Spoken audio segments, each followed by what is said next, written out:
আজকে আমরা যে অ্যানিমেটা এক্সপ্লেন করবো এটা খুবই সুন্দর এবং ইউনিক একটা লাভ স্টোরি, যেখানে একটা 15 বছরের ছেলে এবং 27 বছরের মেয়ে একে অপরের প্রেমে পড়ে যায়। গল্পটা এতটাই সুন্দর যে তোমরা এই গল্পটার প্রেমে পড়তে বাধ্য হবে। তো চলো বেশি স্পয়লার না দিয়ে শুরু করা যাক। মাসটা ছিল জুন মাস, আর প্রচুর পরিমাণ বৃষ্টি হচ্ছিল। গল্পের শুরুটা হয় আমাদের 15 বছরের এক হাই স্কুল পড়ুয়া ছেলেকে দেখিয়ে। সেই বৃষ্টির ভিতরে শহরের একটা সুন্দর গার্ডেনের দিকে যাচ্ছিল। সে যখন গার্ডেনের ভিতরে যায়, সে দেখে সেখানে আগে থেকেই একটা মেয়ে বসে আছে।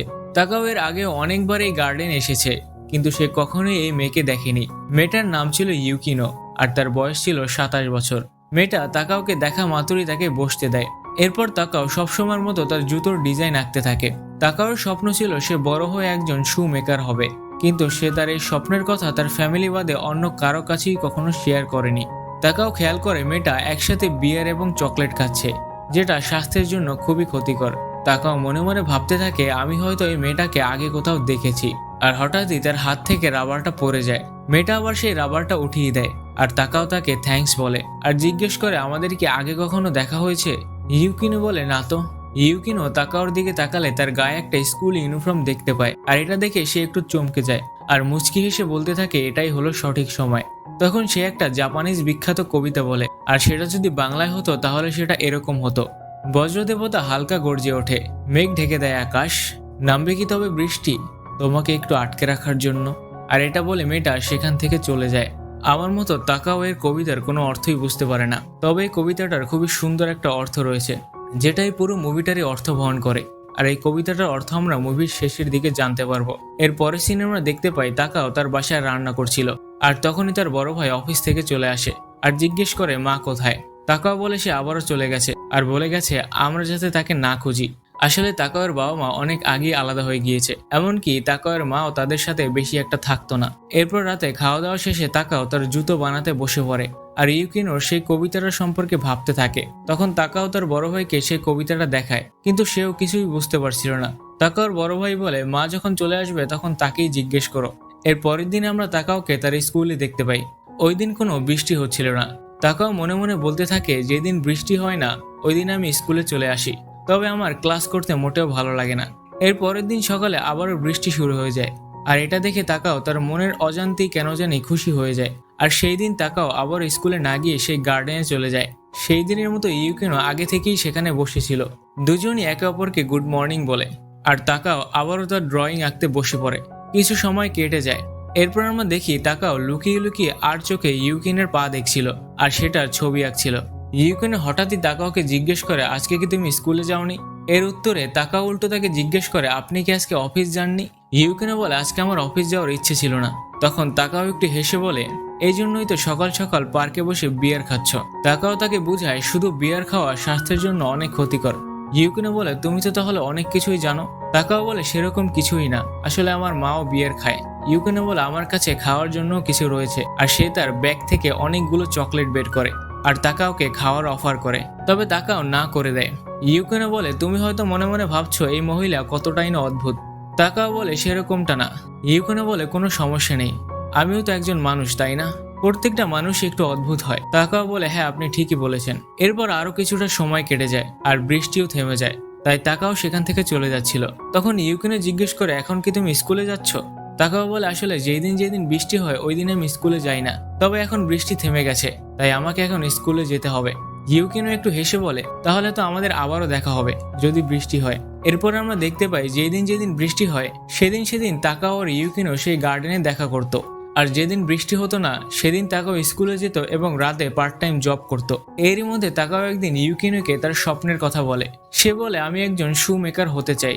এটা শুনতে একটু অদ্ভুত মনে হলেও জুতোর ডিজাইন করতে আমার কাছে খুবই ভালো লাগে, তবে এখন আমার অনেক কিছু শেখার বাকি রয়েছে। লোকজন যাই বলুক না কেন আমি এটা নিয়ে আমার কেরিয়ার গড়তে চাই। এরপর আমরা দেখতে পাই তাকাও তার পার্ট টাইম জব এবং ঘরের কাজ করতে করতে প্রতিদিন স্কুলে পৌঁছাতে লেট হয়ে যেত। এমনকি মাঝে মাঝে গার্ডেনে বসে ইউকিনের সাথে কথা বলতে বলতে বৃষ্টি থেমে যেত, যার ফলে সে স্কুলে পৌঁছাতে লেট হয়ে যেত।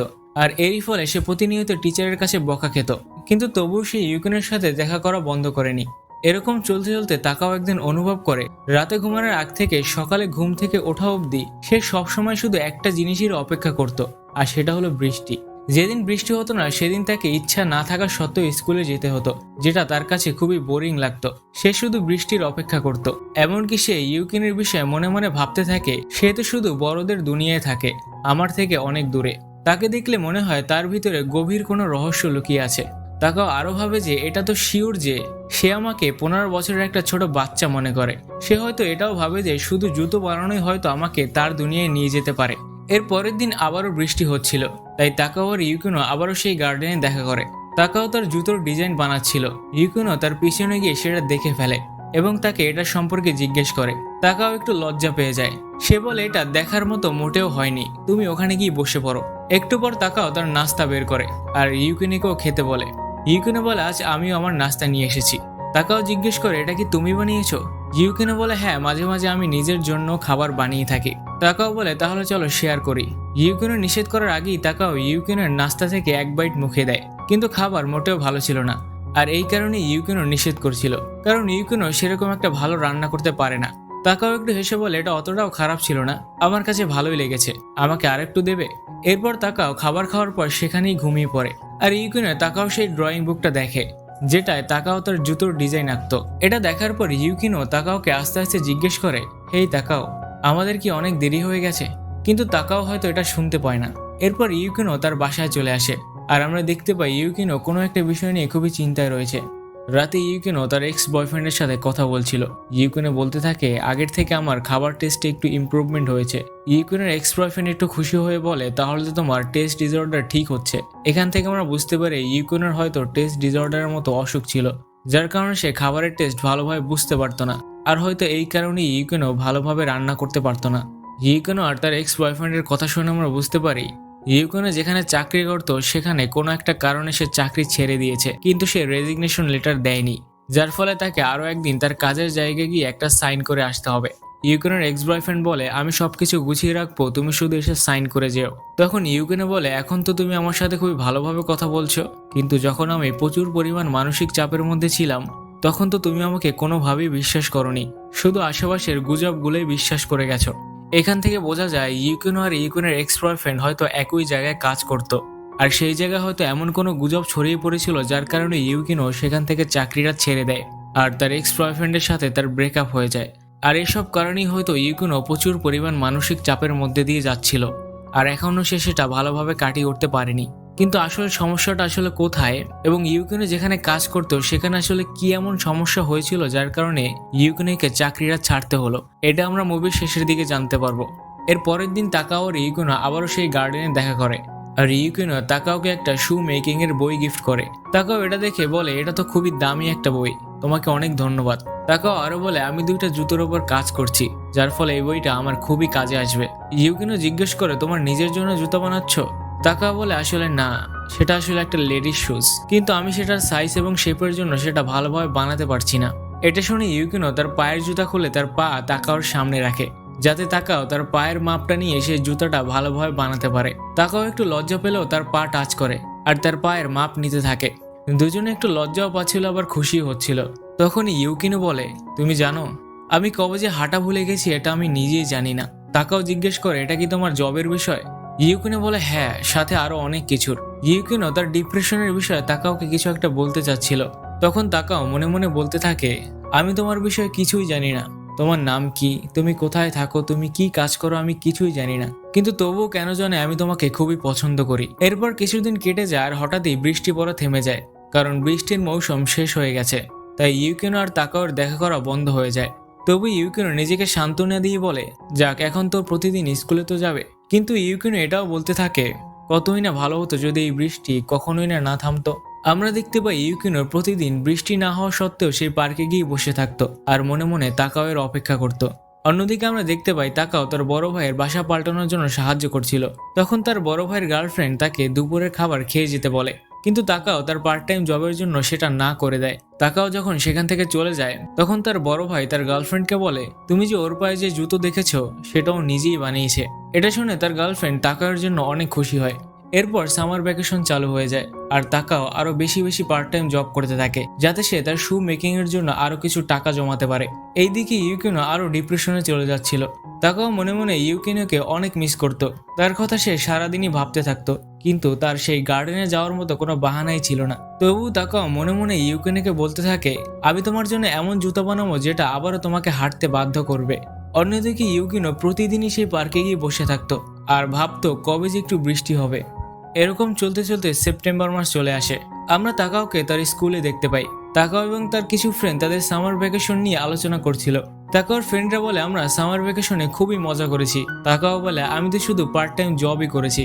এটা শুনে তার ফ্রেন্ড একটু অবাক হয়ে যায় আর তাকে বলে, ঘরের কাজ, পার্ট টাইম জব, তারপর স্কুল, তোমার জীবনটা আসলেই খুবই মুশকিল, তাই না? এরকম কথা বলতে বলতে তারা স্টাফ রুমের পাশ থেকেই যাচ্ছিল আর তখনই স্টাফ রুমের দরজা খোলে আর সেখান থেকে ইউকিনো বের হয়। যখনই তারা একে অপরের পাশ থেকে যাচ্ছিল তখনই তারা দুজন একেবারে শক হয়ে ওই একই জায়গায় দাঁড়িয়ে পড়ে। তখনই কতগুলো স্টুডেন্ট ইউকিনোকে মিস ইউকিনো বলে ডাক দেয় আর তারা তাকে গিয়ে ঘিরে ধরে। তখন ইউকিনো সকল স্টুডেন্টকে বলে, আমি এখানে মাত্র 5th পিরিয়ড পর্যন্ত আছি, এরপর আমি সারা জীবনের মতো স্কুল ছেড়ে চলে যাব। এটা বলতে বলতে ইউকিনো তাকাওর দিকে তাকায় আর তাকাও ইউকিনোর কথা শুনে একেবারে শক হয়ে দাঁড়িয়ে থাকে। এর মানে হলো ইউকিনো তাকাওর স্কুলে চাকরি করত, কিন্তু তাকাও সেটা জানতো না। ইউকিনো তার এক্স বয়ফ্রেন্ডের সাথে এই স্কুলের রেজিগনেশন নিয়ে কথা বলছিল। হয়তো এই স্কুলে এমন কিছু হয়েছিল যার কারণে ইউকিনো এই স্কুলে আসাই বন্ধ করে দেয়। হয়তো এই কারণেই মুভির শুরুতে তাকাওর কাছে ইউকিনো একটু চেনা চেনা লাগছিল। ইউকিনো প্রথম দিনই তাকাওর গায়ে স্কুল ইউনিফর্ম দেখে বুঝে গেছিল তাকাও আসলে তার স্কুলেই পড়ে, কিন্তু তবুও সে নিজের সম্পর্কে তাকাওকে কোনো কিছুই বলেনি। এরপর আমরা তাকাও এবং তার ফ্রেন্ডকে স্কুলের ছাদে দেখতে পাই। তখন তাকাওর ফ্রেন্ড শিন তাকাওকে জিজ্ঞেস করে, তুমি কি জানতে না যে মিস ইউকিনো স্কুল ছেড়ে দেবে? তাকাও বলে, আমি তো এটাই জানতাম না যে সে আমাদের স্কুলের টিচার। শিন বলে, তাহলে তুমি কিছুই জানো না। তাহলে শোনো, আমাদের স্কুলে 3rd ইয়ারের কিছু মেয়ের সাথে মিস ইউকিনোর সেরকম একটা ভালো সম্পর্ক ছিল না। তখন তাকাওর আরেক ফ্রেন্ড রিটা বলে, 3rd ইয়ারের একটা মেয়ের বয়ফ্রেন্ড মিস ইউকিনোকে পছন্দ করত আর এর ফলে সেই মেয়েটার হিংসা হতে থাকে আর এর ফলে সেই মেয়েটা পুরো স্কুলে খুবই বাজে বাজে এবং খারাপ মন্তব্য ছড়াতে থাকে। আর এটা এত পরিমাণ ছড়াতে থাকে যে এটা মিস ইউকিনোর প্যারেন্টস এবং তার বয়ফ্রেন্ড অবধি পৌঁছে যায় আর এর ফলে সবাই তাকে ভুল বুঝতে থাকে। তখন শিন বলে, মিস ইউকিনো খুবই সহজ সরল মনের মানুষ। রিটা বলে, আমরা সকল স্টুডেন্ট প্রিন্সিপালের কাছে বলেছিলাম, কিন্তু প্রিন্সিপাল তার নিজের রেপুটেশন এবং স্কুলের রেপুটেশনের জন্য পুলিশ ডাকতে দেয়নি। এগুলো শুনে তাকাওর কাছে খুবই খারাপ লাগে। তাকাও সেই মেয়েটার নাম জিজ্ঞেস করে আর সেই মেয়েটার নাম ছিল আইজাবা। সে তাকাওর থেকে সিনিয়র ছিল। এরপর তাকাও আইজাবার ক্লাসরুমে যায় আর আইজাবাকে বলে, মিস ইউকিনো তোমার জন্য স্কুল ছেড়ে চলে যাচ্ছে, তুমি তার কাছে গিয়ে এখনই ক্ষমা চাও। আইজাবা বলে, ওই বাজে মহিলার কাছে আমি ক্ষমা চাইতে পারবো না। এটা শুনে তাকাওর মাথা গরম হয়ে যায় আর সে আইজাবাকে কষে একটা থাপ্পড় মারে। তবে এর কারণে আইজাবার ফ্রেন্ডরা তাকাওকে খুবই বাজেভাবে মারতে থাকে। এর পরের দিন তাকাও আবারও অনেক দিন পর সেই গার্ডেনে যায়, কিন্তু আশ্চর্যের বিষয় হলো আজকে কোনো বৃষ্টিই হচ্ছিল না। তবুও সে স্কুল বন্ধ দিয়ে ইউকিনোর সাথে দেখা করতে আসে। ইউকিনো তাকাওকে দেখে অবাক হয়ে যায়। তখন তাকাও ইউকিনোকে বলে, ঈষৎ গর্জনে মেঘে আকাশ হয় আধার, বৃষ্টি না হলেও যদি তুমি চাও আমি এখানেই থাকবো তোমার সাথে। ইউকিনো এটা শুনে বলে, এটা তো সেই কবিতার অর্থ যেটা আমি আমাদের প্রথম দেখায় তোমাকে বলেছিলাম। তাকাও বলে, এই কবিতাটা জাপানিজ লিটারেচার বই রয়েছে যার অর্থ হলো, বৃষ্টি হোক বা না হোক সবসময় আমি এখানেই আপনার সাথে থাকবো। তখন ইউকিনো বলে, আমি ভেবেছিলাম তুমি আমাকে চিনে ফেলবে, মানে পুরো স্কুলের সবাই জানে আমি ওই স্কুলের টিচার, কিন্তু তুমি তো তোমার দুনিয়ায় হারিয়ে থাকতে। ইউকিনো জিজ্ঞেস করে, তোমার চেহারায় চোট কিভাবে লাগলো? তখন তাকাও বলে, আমিও আপনার মতো বিয়ার খেয়ে স্টেশনে হোঁচট খেয়ে পড়ে গেছিলাম। ইউকিনো একটু অবাক হয়। তাকাও বলে, আমি মজা করছিলাম, আসলে স্কুলে ছোটখাটো একটা লড়াই হয়ে গিয়েছে। ঠিক তখনই প্রচুর পরিমাণ বৃষ্টি শুরু হয়ে যায় আর তারা দুজন অনেকটা ভিজে যায়, একেবারে নদীতে ডুব দিয়ে ওঠার মতো। এতটা ভিজে যাওয়ার কারণে তাকাও ইউকিনোর বাসায় চলে আসে আর ইউকিনো তার জামা কাপড় তাকাওকে পরতে দেয় আর তাকাওর ভিজে জামা কাপড়গুলো শুকিয়ে দিচ্ছিল। এরই ফাঁকে তাকাও তাদের জন্য খাবার বানায়। খেতে খেতে তারা খুবই সুন্দর কিছু মুহূর্ত কাটায়। খাওয়া দাওয়া শেষ হওয়ার পর ইউকিনো তাদের জন্য কফি বানায়। তখন তারা দুজনই মনে মনে ভাবতে থাকে, এই সময়টা হয়তো তাদের জীবনের সবচেয়ে সুন্দর একটা মুহূর্ত। ঠিক তখনই তাকাও ইউকিনোকে বলে, ইউকিনো, আমার মনে হয় আমি তোমাকে ভালোবেসে ফেলেছি। এটা শুনে ইউকিনো একটু শক হয়ে যায় আর লজ্জাও পায়। ইউকিনো বলে, ইউকিনো নয়, মিস ইউকিনো বলো, কারণ আমি তো তোমার টিচার, তাই না? এটা শুনে তাকাওর একটু মন খারাপ হয়। ইউকিনো বলে, আগামী সপ্তাহে আমি আমার হোম টাউনে চলে যাব আর এই সিদ্ধান্ত আমি অনেক আগেই নিয়েছি। ওই গার্ডেনে আবারও আমি নিজের পায়ে হাঁটার চেষ্টা করছিলাম। সবকিছুর জন্য তোমাকে অনেক ধন্যবাদ তাকাও। তখন তাকাও উঠে দাঁড়ায় আর ইউকিনোকে থ্যাঙ্কস বলে তাকে তার জামা কাপড় পরতে দেওয়ার জন্য, আর সে তার সেই ভিজে জামা কাপড়ই পরতে চলে যায়। ইউকিনো কিছুই বলতে পারে না। জামা কাপড় চেঞ্জ করার পর তাকাও আবারও ইউকিনোকে থ্যাঙ্কস বলে তাকে এত সুন্দর আপ্যায়ন করার জন্য। এটা বলে তাকাও সেখান থেকে চলে যায়। ইউকিনো কিছু বলতে চেয়েও কিছুই বলতে পারছিল না, কিন্তু তাকাও চলে যাওয়ার পর আমরা দেখতে পাই ইউকিনো তাকাওর সাথে কাটানো সকল মুহূর্ত মনে করে অনেক কান্না করছিল। আর তখন ইউকিনো সেই কবিতাটার কথা মনে পড়ে যায়, যেটার উত্তরে তাকাও বলেছিল সে সবসময় তার সাথেই থাকবে। ইউকিনো সাথে সাথে চেয়ার থেকে উঠে আর পাগলের মতো দৌড়াতে থাকে তাকাওকে থামানোর জন্য। দৌড়াতে দৌড়াতে ইউকিনো পড়েও যায়, কিন্তু তবুও সে থামে না। ইউকিনো দৌড়াতে দৌড়াতে গিয়ে দেখে তাকাও নিচেই দাঁড়িয়ে রয়েছে। তাকাও আর ইউকিনো একে অপরকে দেখতে থাকে। তখন তাকাও ইউকিনোকে বলে, ইউকিনো, কিছুক্ষণ আগে আমি যা বলেছি সেগুলো ভুলে যাও। আমি তোমাকে ঘৃণা করি। সেই পার্কে প্রথম দেখা থেকেই আমি তোমাকে ঘৃণা করি।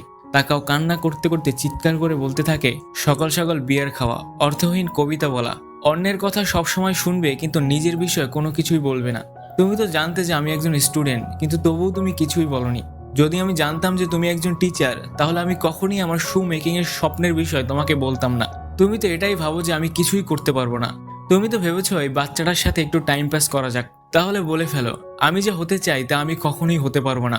বলে ফেলো আমার স্বপ্ন কখনোই পূর্ণ হবে না। তুমি তো এগুলো আগে থেকেই জানতে, তাই না? তাহলে বলছো না কেন? বলে দাও আমি শুধু তোমার পথে বাধা হয়ে দাঁড়াচ্ছি। বলে দাও যে বাচ্চাদের শুধু স্কুলেই যাওয়া উচিত। বলো তুমি আমাকে ঘৃণা করো। বলছো না কেন? চুপ করে দাঁড়িয়ে আছো কেন? তুমি শুধু দেখাও যে তোমার জীবনে কোনো সমস্যা নেই, আর এভাবেই তুমি তোমার জীবনটা কাটিয়ে দিচ্ছ। ইউকিনো এগুলো শুনে অনেক কান্না করতে থাকে আর হঠাৎই তাকাওর দিকে দৌড় দেয় আর তাকাওকে শক্ত করে জড়িয়ে ধরে। এতে তাকাও একেবারে চুপ হয়ে যায়। ইউকিনো কান্না করতে করতে বলতে থাকে, আমি প্রতিদিন সকালে রেডি হয়ে স্কুলের জন্য বের হতাম, কিন্তু আমি ভেতরে ভেতরে খুবই একা ছিলাম এবং খুবই ভয় ছিলাম। তাই আমি কখনোই স্কুলে যেতে পারতাম না। তখন আমি তোমাকে পাই আর তুমি আমাকে এই সকল যন্ত্রণা থেকে বাঁচিয়েছো। এরপর তাকাও আর ইউকিনো একে অপরকে শক্ত করে জড়িয়ে ধরে আর দুজনই অনেক কান্না করতে থাকে। এরপর সিন শিফট হয়ে যায়। আমরা দেখতে পাই ইউকিনো তার হোম টাউনে চলে গেছে আর সেখানে একটা স্কুলে পড়াচ্ছে। শীতের মৌসুম চলে আসে আর তাকাওয়ের মাও ফিরে আসে। তাকাওয়ের ফাইনাল এক্সামের রেজাল্ট খুবই খারাপ হয়। তাকাও সবসময় ইউকিনোর কথা ভাবতে থাকতো আর এভাবেই এই মুভিটার শেষ হয়ে যায়। এই মুভিটার একটা মাঙ্গাও রয়েছে, মাঙ্গা বলতে কমিক বুকস। সেই মাঙ্গার একেবারে শেষ চ্যাপ্টারে আমরা দেখতে পাই তাকাও আর ইউকিনো অনেকদিন পর আবারও সেই গার্ডেনে দেখা করে এবং তাকাও তার হাতে বানানো একজোড়া জুতা ইউকিনোকে গিফট করে। ইউকিনো সবসময় সেই জুতোটা পরে থাকতো এবং সেটাকে সে তার লাকি চার্ম মনে করত। এখন তোমাদের কাছে আমার একটা প্রশ্ন, তাকাও আর ইউকিনোকে ভবিষ্যতে কখনো বিয়ে করবে, নাকি সমাজের ভয় তারা চুপ হয়ে যাবে? আর এই ভিডিওটা যদি তোমাদের ভালো লাগে তাহলে একটা লাইক দিয়ে চ্যানেলটা সাবস্ক্রাইব করবে আর অবশ্যই অবশ্যই দয়া করে বেল আইকনটা অন করে রাখবে, যাতে আমি কোনো ভিডিও আপলোড করলে সাথে সাথে তোমার কাছে